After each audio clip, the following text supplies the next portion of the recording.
Yeah, my name is Valisa Higman. I was born and raised in Seldovia and lived out of state for a little while. Kind of did the college thing, moved around a little bit, but never really felt at home. So I moved back in 2012, and I've been doing art the whole time. I grew up doing artwork here and being part of an artist co-op. I studied drawing in college, and then kind of I'd been doing cut paper in high school and kind of dropped that in college when I was doing my drawing classes, and then submitted a cut paper piece for my final for a drawing class. And my professor was like, "Oh my gosh, this is what you do."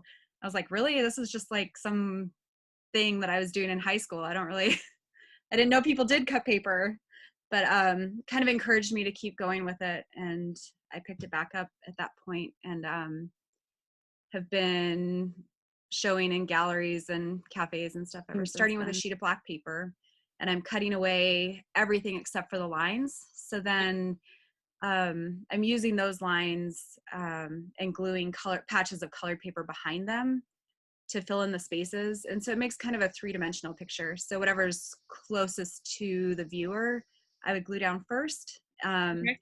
So you get some depth with the layers of the paper. And then I use paint to do shading and textures and stuff on the paper. Ever since I was a little kid, I really wanted to illustrate kids' books. But this book that Aaron and I are working on is about the tides and a little girl going out and exploring the intertidal at a low tide. And she's so distracted by feeding an octopus and playing in the intertidal zone that she doesn't realize the tide has come in and she's trapped on an island.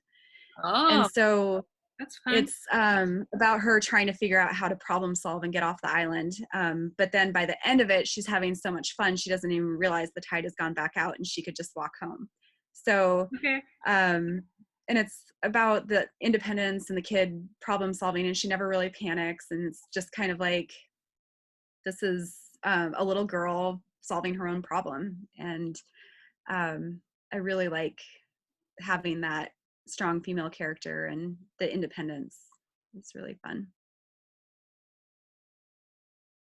And when that project came across my table, I was like, "Oh, I have this great idea," because I'd been thinking about it for a while. There's all these fairy tales that everyone's super familiar with, and they all contain these characters that are kind of archetypes, like Prince Charming and the damsel in distress and the Wicked Witch and all these things. And I started thinking about ways that you could make these characters fit in our lives and who fills those roles in our lives. I started thinking, well, this would be great for like a children's library. So you've got them looking at all these books about damsels in distress and Prince Charming and stuff like that. Well, what's their reality like, and who are they seeing in their lives? And so thinking about the archetypes in Dutch Harbor or Unalaska, you've got fishermen and longshoremen, and you've got people out fishing and I don't know, exploring, hiking. The plants, the animals, everything there is just a little bit different than in those fairy tales. So I was trying to think which fairy tales would fit really well with that environment. And so, of course, the first thing that popped into my head was Little Mermaid, because thinking of all the underwater creatures and this lush environment that's under the water that nobody gets to see.